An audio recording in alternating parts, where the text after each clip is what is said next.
Steady on course. Report depth. Depth holding at 100 feet, sir. Good. Prepare for silent running.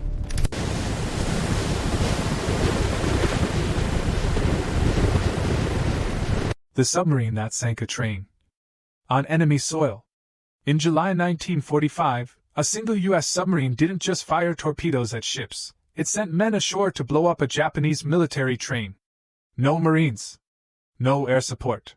Just courage, explosives, and one of the most daring missions in World War II history. What happened next changed submarine warfare forever. Early in the morning on July 19, 1945, a submarine quietly floated just off the coast of Japanese-controlled territory in the northern Pacific. Inside the control room, a young American commander leaned forward and looked through the narrow lens of a periscope. The officer was Eugene B. Fluckey, captain of the American submarine USS Barb. Through the periscope he saw something unusual. A military train was moving along a railway that ran dangerously close to the shoreline. The long chain of freight cars carried soldiers, ammunition, and supplies, resources that would soon be used against American forces. Fluckey understood immediately what he was looking at. This railroad was a vital supply route. And if nothing stopped it, those trains would continue delivering men and weapons to the Japanese defenses. At that moment, a dangerous idea began forming in his mind. A captain known for taking risks by the summer of 1945, Eugene Fluckey was already one of the most aggressive submarine commanders in the U.S. Navy. He was only 31 years old. But under his command, the submarine USS Barb had already completed multiple war patrols and destroyed numerous enemy ships. 17 Japanese vessels had already been sent to the bottom of the ocean by his attacks. Yet what made the Barb truly feared wasn't simply its torpedoes or guns. It was the man commanding it. Just 3 months earlier, Fluckey had been awarded the Medal of Honor for an astonishing submarine raid. During that operation, he had taken the Barb directly into a heavily defended harbor near China. Minefields surrounded the entrance. Japanese destroyers patrolled nearby waters. Most commanders would have stayed away. Fluckey did the opposite. He attacked. Inside the harbor sat a large group of Japanese cargo ships anchored together under the protection of coastal defenses. Fluckey fired torpedo after torpedo into the convoy. Explosions tore through the ships. Then, with enemy vessels rushing toward him and depth charges exploding in the water, he ordered the submarine to race out of the harbor at full speed through uncharted waters. When the attack was over, 8 enemy ships had been sunk. Not a single member of his crew was injured. Naval officers later called it one of the boldest submarine attacks of the entire war. But for Fluckey, the mission still wasn't enough. Running out of targets by mid-1945, the war in the Pacific had changed dramatically. American submarines had already destroyed so much Japanese shipping that enemy cargo vessels had become increasingly rare. Submarine commanders were beginning to run out of targets. Fluckey didn't like that situation at all. Before his submarine left for its final patrol of the war, he approached naval engineers with a strange request. He wanted rockets. At the time, the Navy had been testing a new rocket launcher designed for defense against kamikaze aircraft. Fluckey convinced them to install the weapon directly onto the deck of his submarine. It was a radical idea. The launcher could fire a dozen 5-inch rockets in rapid succession, each carrying a powerful explosive warhead capable of hitting targets several miles away. Once installed, USS Barb became something completely unique. It was now the only American submarine capable of launching rockets at land targets. The first submarine rocket strike on June 8, 1945, the submarine left Midway Island and headed toward the waters near Japan. On board were 80 sailors and 72 rockets. Fluckey intended to use every single one. 2 weeks later, during the early hours of June 22, the submarine surfaced several miles off the coast near the Japanese town of Sherry. Factories in the area produced equipment and materials used by the Japanese military. The submarine slowly turned sideways toward land. Fluckey gave the command. Seconds later, the rocket launcher erupted. A barrage of rockets streaked across the dark sky and slammed into the industrial district. Explosions ripped through the factories. Buildings burst into flames.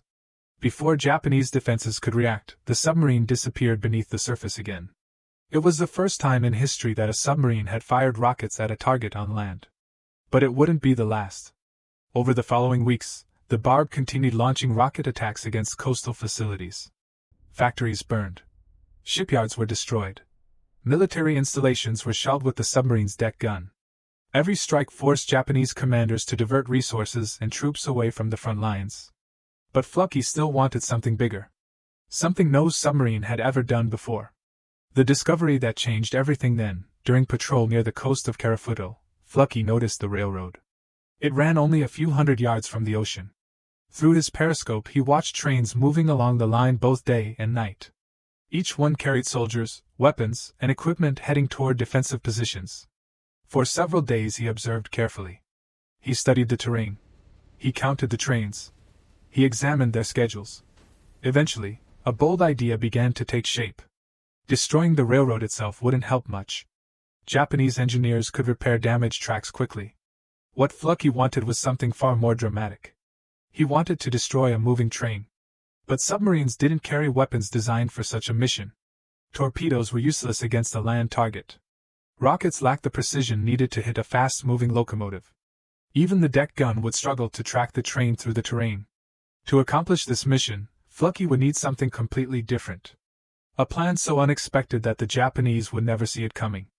At dawn on July 19, 1945, Commander Eugene Fluckey stared through USS Barb's periscope, his sharp eyes tracing the glint of sunlight on the steel rails hugging the Caputo coastline. Japanese trains thundered along the track, loaded with soldiers, ammunition, and supplies destined to reinforce enemy garrisons. Fluckey, 31, with 5 war patrols behind him and 17 enemy ships sunk, knew the stakes. Every train left unchecked meant more American lives at risk. Barb wasn't just another submarine. Displacing 2,400 tons underwater with a crew of 80, she had already become one of the Pacific Fleet's most decorated vessels. But awards alone didn't terrify the Japanese, it was Fluckey's audacity. Just months earlier, he had earned the Medal of Honor for attacking Nam Quan Harbor in China, maneuvering into shallow waters under minefields and enemy fire, sinking 8 ships without losing a single man. That boldness had become his signature. By mid-1945, Japanese merchant shipping was almost gone. Fluckey faced a new problem. Fewer targets meant conventional torpedoes weren't enough. In response, he had convinced the Navy to mount a Mark 51 rocket launcher on Barb's deck, turning her into the only rocket-firing submarine in the U.S. Navy. Armed with 72 rockets, Barb had already bombarded industrial towns along Hokkaido and Karafuto, destroying factories, shipyards, and supply depots. Now, Fluckey's attention turned to the trains. He watched them for days, studying their schedules, counting cars, noting the terrain. Shelling the tracks with Barb's deck gun wouldn't suffice. The Japanese would repair them in hours. Fluckey needed a solution to destroy a moving train, a feat no submarine had ever attempted. Torpedoes and rockets were useless against a fast, land-bound target, and the deck gun couldn't track a train snaking along the coast. What he needed was ingenuity, audacity, and a touch of childhood memory. In Barb's cramped torpedo room on the evening of July 22, Chief Gunners Mate Paul Saunders and Electricians Mate Billy Hatfield huddled over the problem. Fluckey had asked them to design a device capable of blowing up a train without sending men ashore to directly confront the enemy. Hatfield's mind flicked back decades. He had once placed walnuts on train tracks to crack them under passing wheels. Could the same idea work with explosives? Together, they built a compact 55-pound charge with a micro-switch hidden beneath the rails. The switch, triggered by the train's weight, would complete a circuit connected to dry cell batteries, detonating the explosive directly under the locomotive. The mechanism was clever, simple, and terrifyingly effective. Hatfield estimated that a single train passing over it would be destroyed along with the first several cars behind it. But the plan carried enormous risks. Barb would have to surface within 1,000 yards of the coast, a vulnerable position under Japanese observation. 8 volunteers were needed for the mission, unmarried, fit, and skilled. Every hand on deck raised in willingness.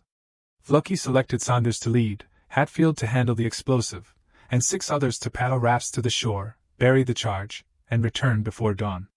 Their journey would cross 400 yards of enemy-controlled territory. Discovery meant almost certain death. Preparations were meticulous. Improvised digging tools were fashioned from steel plates. Survival gear, stakes to distract guard dogs, waterproof flashlights, and life vests were packed. Barb waited, prowling just offshore, scanning for cloud cover to hide the moonlight. For 4 days, the weather refused to cooperate. Finally, on the evening of July 22, a blanket of clouds appeared, masking the moon and creating perfect darkness for the operation. At 2,300 hours, Barb approached the Karafuto coastline under electric power to remain quiet. The 8-man shore party pushed off in 2 rafts, slipping silently through the black water. The submarine, a shadow on the horizon, waited for them, knowing that every stroke of their paddles brought them closer to history, and to mortal danger. 25 minutes later, the rafts touched sand. The men dragged them above the high tide line and secured them behind debris. Saunders, Hatfield, and the others moved inland, stepping for the first time onto Japanese home soil in combat. Each step through high grass and uneven terrain carried lethal risk. Patrols, guard dogs, or the wrong footfall could end the mission. 50 yards inland, they reached a drainage ditch, crossing water and mud before hitting a packed earth road running parallel to the railroad. With the tracks in sight, they froze at the faint vibration of an approaching train. Moments later, the darkness revealed a locomotive, wheels clattering over the rails, steam hissing. No lights, no signals, perfect. The first train passed, leaving the men in tense silence, knowing their window to act was closing. Fluckey, on board Barb, monitored the operation from the periscope, timing everything with military precision. The crew had mere hours before they needed to submerge, and the shore party had to plant the explosive and retreat safely. The next steps would require skill, nerves of steel, and flawless coordination. The shore party moved with precision. Saunders, Hatfield, and Marcus began digging a hole directly beneath the western rail, the chosen spot where an oncoming train would be traveling at top speed.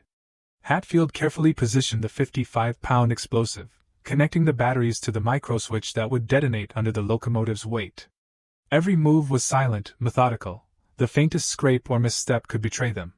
As they worked, the tension was palpable. Another train approached from the opposite direction, moving north. The men dropped flat in the grass again, hearts pounding, as Hatfield clutched the pickle jar containing the live device. The train thundered past in darkness, engine hidden under blackout protocols, leaving only the rhythmic rattle of wheels over rail joints.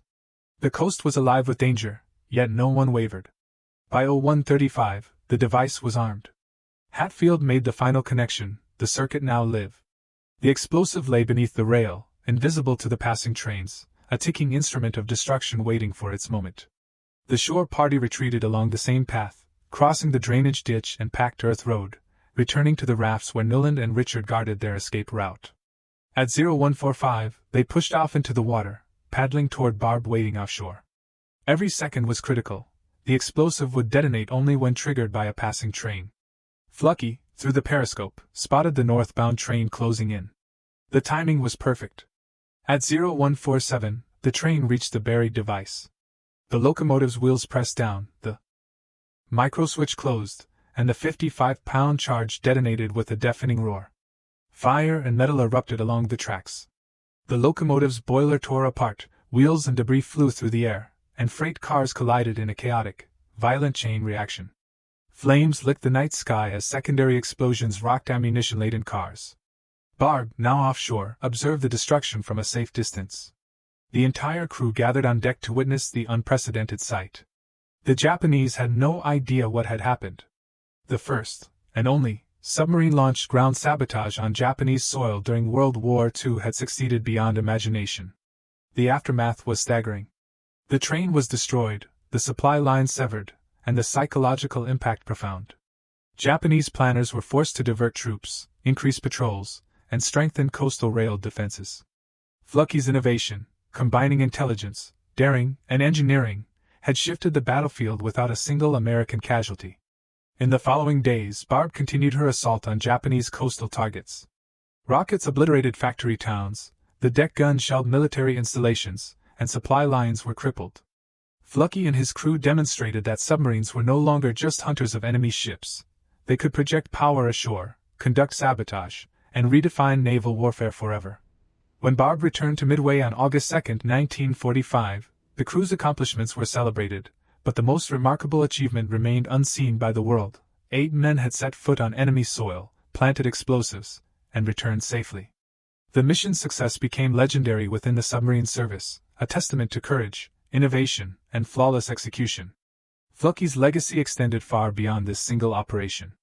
The rocket launches, daring raids, and submarine-borne sabotage foreshadowed the era of missile-equipped submarines and advanced naval tactics.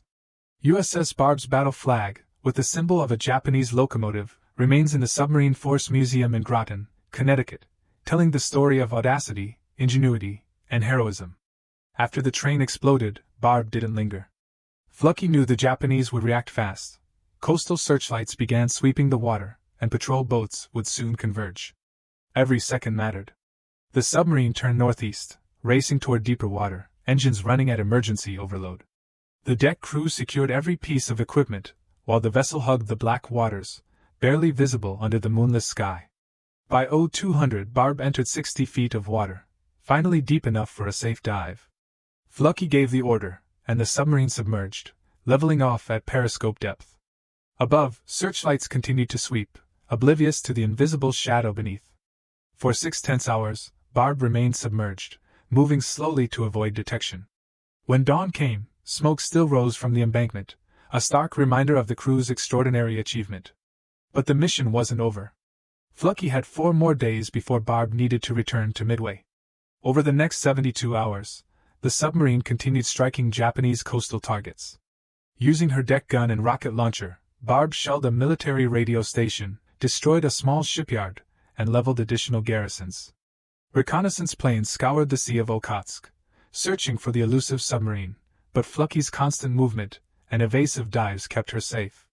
On August 2, 1945, Barb arrived at Midway Island, her 12th and final war patrol complete. The crew assembled on deck, dressed in uniforms, holding the submarine's battle flag.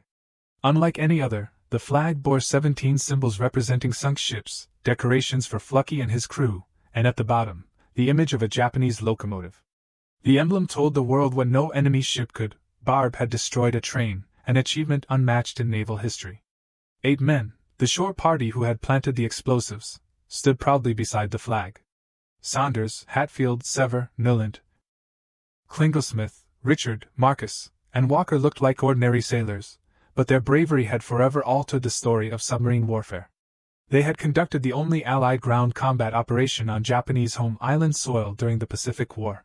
No Marines, no paratroopers, only these submariners had stepped onto enemy territory, completed a sabotage mission, and returned safely.